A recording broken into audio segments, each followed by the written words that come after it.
సికింద్రాబాద్ లో గోపాలపురం పోలీసులు భారీగా గంజాయిని స్వాధీనం చేసుకున్నారు. దేవకి లాడ్జ్ లో క్లూస్ టీంతో కలిసి జరిపిన ఆకస్మిక దాడుల్లో 17 కిలోల గంజాయితో పాటు 2 నిందితులను అదుపులోకి తీసుకున్నారు. ఒడిశా నుంచి హైదరాబాద్ మీదుగా మహారాష్ట్రకు ఈ డ్రగ్స్ తరలిస్తున్నట్లు నిందితులు విచారణలో అంగీకరించారు. పరారులో ఉన్న ప్రధాన నిందితుడి కోసం పోలీసులు గాలిస్తున్నారు.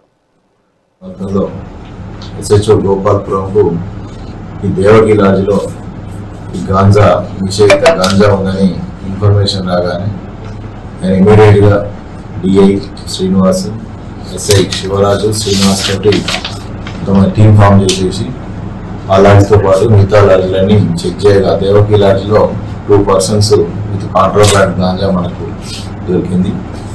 అందులో వెరిఫై చేసేస్తే రిషిక్ కుమార్ అనే అతను బీహార్ చెందినవాడు.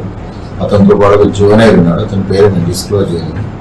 అయితే వాళ్ళ బ్యాగ్స్, సూట్ కేస్ చెక్ చేస్తే టోటల్గా 17 kgs వరకు ఈ నిషేధిత గాంజా దొరికింది. ఇమీడియట్గా మేము టీం అక్కడికి వెళ్ళి అకార్డింగ్ ఇన్వెస్టిగేషన్ ప్రకారం చేయడం జరిగింది. అయితే ఈ రిషిక్ కుమార్ ఎవరైతే ఉన్నాడో మనకు కనిపించాయని బీహార్లో విజయ్ అని ఉంటాడు. అతను అక్కడ ఒరిస్సా సంబాల్పూర్ నుంచి గాంజా హ్యాండ్ ఓవర్ చేసిన తర్వాత హైదరాబాద్ నుంచి పూణేలో ఒక కస్టమర్కి హ్యాండ్ ఓవర్ చేయాలి.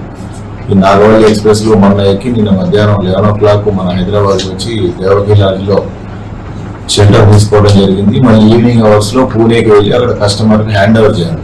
అట్లా హ్యాండ్ ఓవర్ చేసినందుకు ఇతని ఛార్జ్ టోటల్ కస్టమర్ రీచ్ అయితే 10,000 rupees ఒక కన్సైన్ అన్నట్టు. మీన్వైల్ మనం పట్టినాం కాబట్టి అది ఇంటర్సెప్ట్ అయిపోయింది.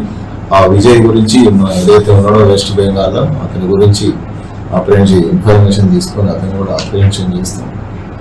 ఇదంతా సీజ్ చేసిన తర్వాత కోర్టులో ప్రొడ్యూస్ చేసి అక్కడ చేస్తాం.